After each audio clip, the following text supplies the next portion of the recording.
Hello everybody and welcome to Omnipoke, the channel that brings you guys everything Pokemon. I'm Jack and today I'm here with another deck analysis video for you guys. This one's going to be on Decidueye-GX, as you can see, one of my favourite new Pokemon from Sun and Moon, and favourite new cards as well. So yeah, it's going to be all about Decidueye-GX and how we can run this guy. So we're going to jump straight into it, starting with 4 Rowlet. Yeah, there's 2 Rowlet in format at the moment, or there will be by the time Sun and Moon comes out. One of them has 60 HP, one of them has 50. We're running the 60 HP run, simply because more survivability. This guy is very rarely going to be out on turn 1 anyway, because we have Forest of Giant Plants, of course. But it is worth noting that we're running the 60 HP one, just because sometimes that 10 HP will save you in a pinch.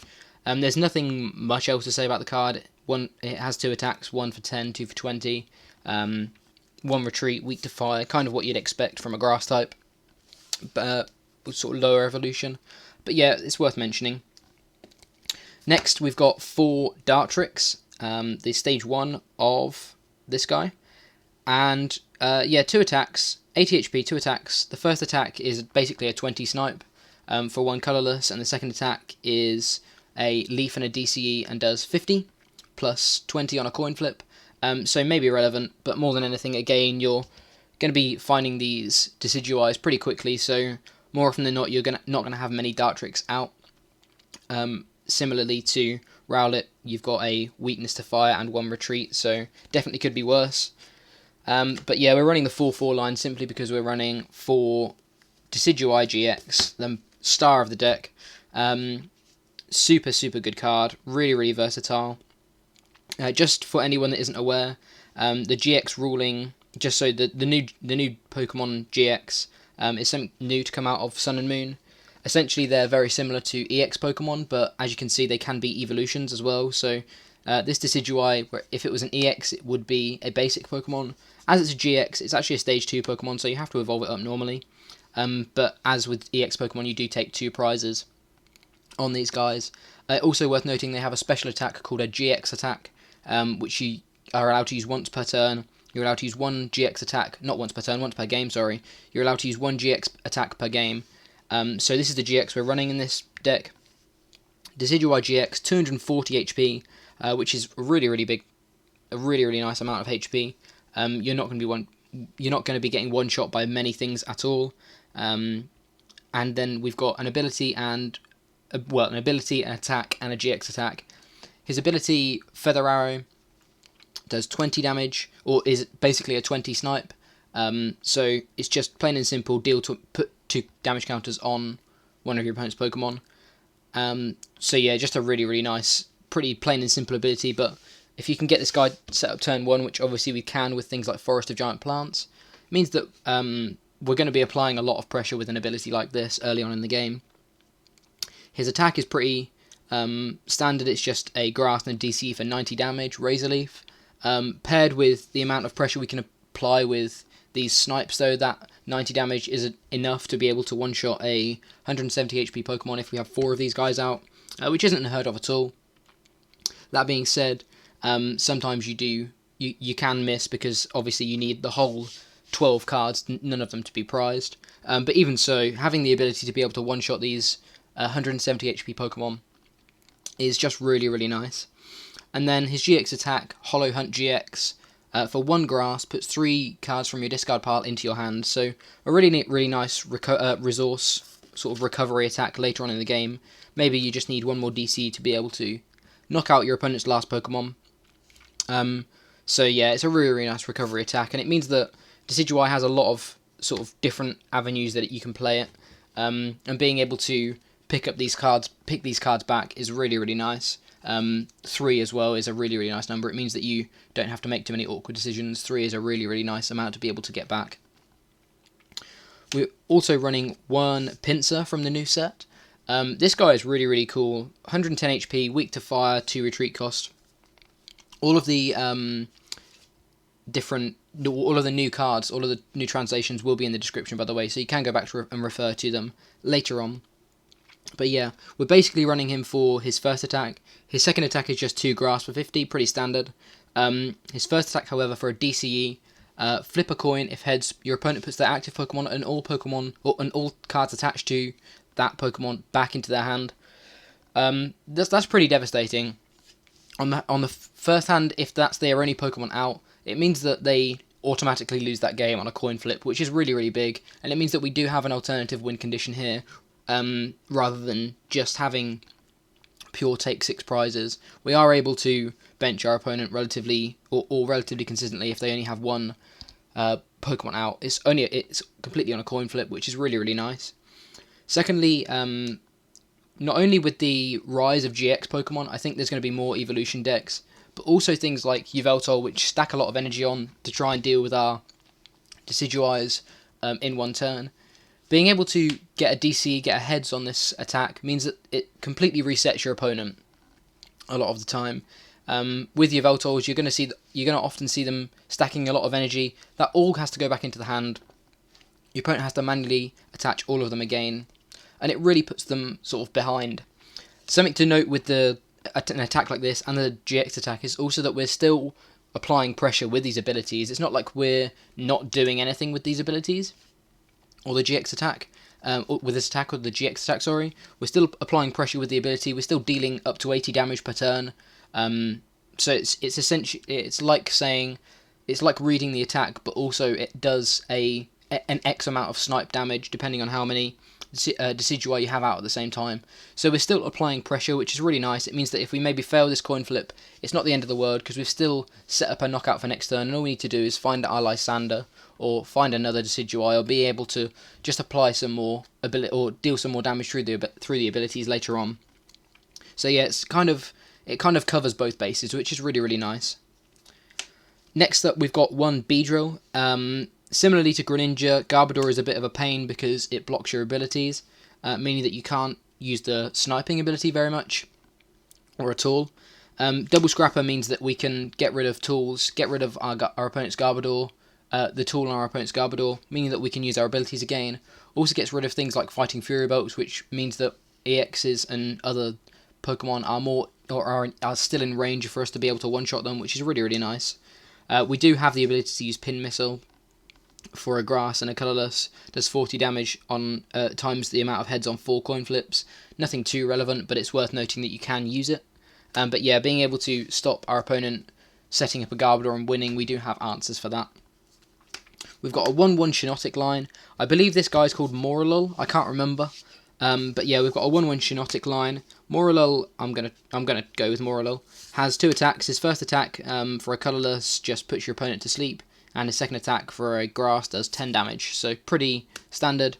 However, Shiinotic is really, really strong. 100 HP Grass type, weak to fire, and 2 retreat. His ability lets you once during your turn search your deck for a Grass Pokemon.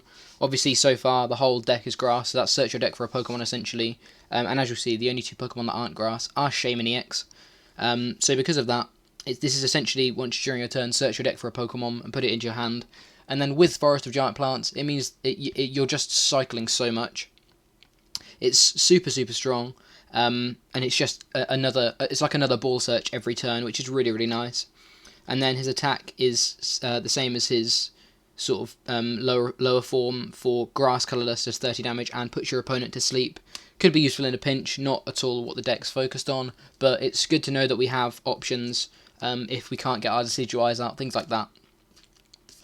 And finally, we've got 2 Shaymin-EX, again, just being able to cycle through the deck. There's a lot of insta-play cards because of the ball search, and because of things like Forest of Giant Plants, which means that we're going to have a low hand size a lot of the time, and because of that, Shaymin often gets quite a lot of value. Going into the trainers, we have, of course, got 4 Professor Sycamore. Again, still the strongest supporter in format, I believe, and will be for a long time. Not much to say regarding Sycamore. Similarly with 3N, I think I really like having a turn 1 supporter at the moment. So running 3N instead of 2 is obviously really, really nice. It's still a really, really low supporter count for this deck. But even so, we've got the Shaymin, we've got a lot of cycle anyway. Just being able to put our cards down to draw more through Shaymin. So it's not too much of an issue. But definitely having 3N helps rather than 2. And it means that you're not always stuck on a dead hand. If you've got 3N, you're more likely to be able to shuffle draw out of it, which is really nice. One Lysandre, in a similar vein to why Greninja runs one Lysandre, just because you're sniping a lot, you don't need to often pick up targets because you can deal a lot of damage where you want anyway.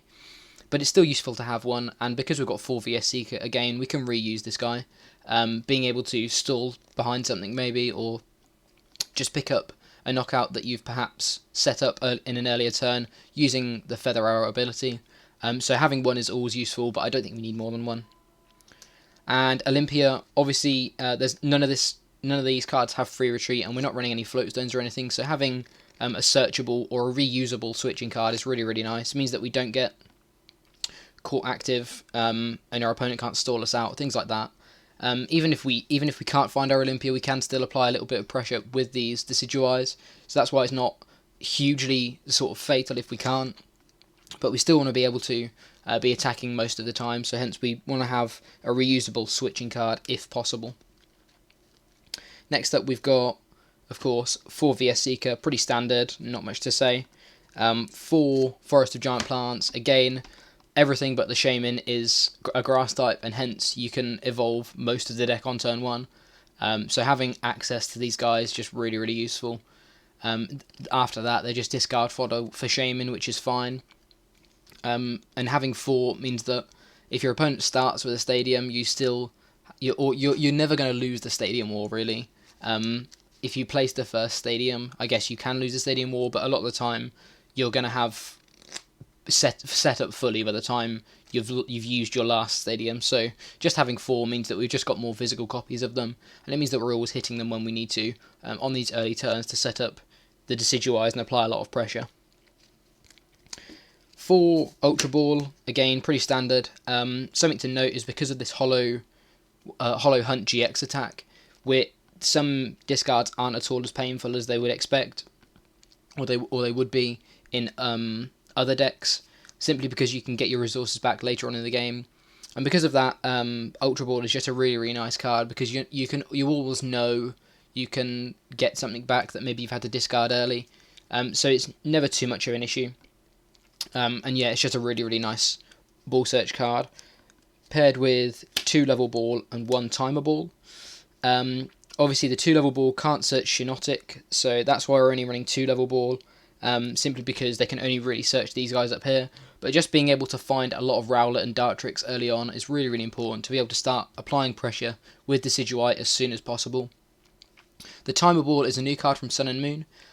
Lets you flip 2 coins, and for each heads you search your deck for an evolution Pokemon. That grabs the Shiinotic, which is really nice, grabs any Dartrix or Decidueye pieces you need.